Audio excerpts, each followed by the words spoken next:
বিমানবন্দর থেকে মর্গ পর্যন্ত পুরাটা সময় আমি হাদির সাথে ছিলাম এবং আমি তাকে দেখেছি। আমি জীবনে কোনোদিন মর্গে যাই নাই, ওই প্রথম আমি মর্গে গিয়েছি। এবং একটা পরিবারের জন্য, একটা সমাজের জন্য, একটা দেশের জন্য এইরকম একটা মৃত্যু যে কত করুণ, কত কষ্টের এবং বিচারের দাবি যে কত শক্ত হতে পারে, হওয়া উচিত, সেটা আমি মর্মে মর্মে উপলব্ধি করি। আমি আজকে বলতে পারেন হাদির একজন গুণগ্রাহী। আমি নিজে হাদিকে আমার ভাই মনে করতাম এবং এখনো তা মনে করি।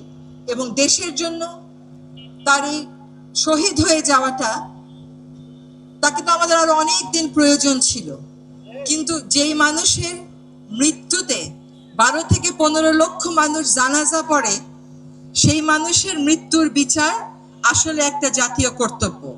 আপনাদেরকে আমি আশ্বস্ত করছি, অন্তর্বর্তী সরকার হয়তো আপনাদের মতন এখানে বসে নেই, কিন্তু অন্তর্বর্তী সরকার আমাদের শহীদ হাদিকে যারা খুন করেছে, সে সমস্ত চিহ্নিত খুনি, এর পিছনে যারা ছিল, সকলকে চিহ্নিত করে বিচারের মুখোমুখি করার জন্য কাজ করে যাচ্ছে। আপনাদের হয়তো মনে হচ্ছে কিছু জানছি না কেন, কিন্তু মনে রাখতে হবে আমরা কিন্তু একটা শত্রুপক্ষের মুখোমুখি দাঁড়িয়ে কাজটা করছি। ফলে যেই তথ্যগুলো আমরা বলবো সেগুলো যেন শত্রুকে কোনোভাবে শক্তিশালী না করে। এটা কিন্তু আমাদের শহীদ হাদিও বলতেন যে আমরা যেন এমন কোনো কাজ না করি যেটা আমাদের প্রতিপক্ষকে শক্তিশালী করে ফেলে। এবার আমরা ভবিষ্যতে কি করতে যাচ্ছি এই সম্পর্কে আপনাদের একটু ধারণা দিই। একটা হচ্ছে, আপনারা শুনেছেন যে সকল রকমের পরীক্ষা নিরীক্ষা শেষ করে এই হত্যাকাণ্ডের চার্জশিট সুনির্দিষ্টভাবে দেয়া হবে ইনশাআল্লাহ 7ই জানুয়ারি 2026-এর মধ্যে। এই চার্জশিট দেওয়ার পরে অন্তর্বর্তী সরকার থাকাকালীন সময়ে যেন দ্রুত বিচারটা করে যাওয়া যায়, সেটার নিশ্চয়তা আমি আপনাদেরকে দিচ্ছি। ইনশাআল্লাহ আমরা থাকতে থাকতেই এই হত্যাকাণ্ডের বিচার হবে। আমরা আরেকটা কথা একটু বলে রাখি আপনাদেরকে জানাবার জন্য, যে আপনারা আসিয়ার ঘটনাটা জানেন। সেই ঘটনায় কিন্তু 6 কার্য দিবসের মধ্যে বিচার কার্য সম্পন্ন করা গেছিল। কাজে চার্জশিটটা যাতে আমরা নির্ভুলভাবে দিতে পারি, নিখুঁতভাবে দিতে পারি, সকল পরীক্ষা নিরীক্ষা শেষ করে যাতে কোথাও কোনো ফাঁকফোকর না থাকে, সেটা সম্পন্ন হয়ে যাওয়ার পর 7ই জানুয়ারির পরে আমাদের সময়ে দ্রুততম সময়ের মধ্যে এই নৃশংস হত্যাকাণ্ডের বিচার আমরা অবশ্যই করে যাব ইনশাআল্লাহ।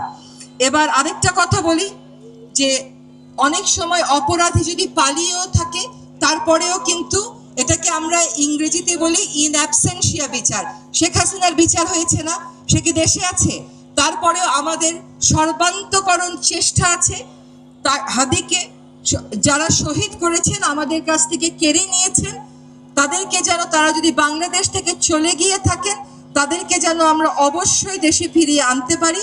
আপনাদেরকে আজকে স্পষ্ট করে বলছি যে এই বার্তা কূটনৈতিক প্রচেষ্টার মাধ্যমে ভারত সরকারকে স্পষ্টভাবে জানিয়ে দেওয়া হয়েছে এবং ভারত সরকার প্রতিশ্রুতি দিয়েছেন যে তাকে যদি ভারতে খুঁজে পাওয়া যায়, তারা অবশ্যই বাংলাদেশকে সহায়তা করবেন এই বিষয়ে। এই মুহূর্তে কূটনৈতিক প্রচেষ্টার এই বিষয়ে আমি আর কথা বলছি না। আপনাদেরকে বুঝতে হবে যে এটা তদন্তের কারণেই আমরা আসলে এই কথাগুলো বলতে পারছি না। আগামীকাল সকাল 11:15টায় ডিবি পুলিশ একটি সংবাদ সম্মেলন আয়োজন করেছে। সেই সংবাদ সম্মেলনে আরো বিস্তারিত বলা হবে। আমি কেন আরো বিস্তারিত বলছি না, কারণ কিছু কিছু জিনিস এখনো ভেরিফিকেশন বা সত্য যাচাইয়ের পর্যায়ে রয়েছে। আমরা একেবারে কোনো রকমের ভুলভ্রান্তি রাখতে চাই না। আগামীকাল সকাল 11:15টায় ডিবি পুলিশ যে সংবাদ সম্মেলন করবেন, সেই সংবাদ সম্মেলনে আপনারা আরো বিস্তারিত জানতে পারবেন। আমি আমার বক্তব্য এখানেই শেষ করছি। আপনাদের সকলের সাথে আমাদের আত্মার অবশ্যই মিল আছে, আমাদের চাওয়ার অবশ্যই মিল আছে। আমরা শহীদ হাদির পরিবারের সাথেও যোগাযোগ রাখছি।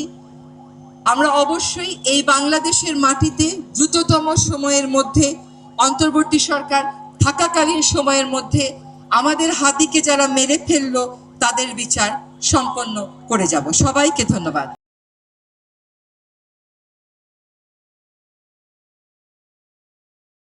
দিনাজপুর টিভি মানুষের জীবনের কথা বলে।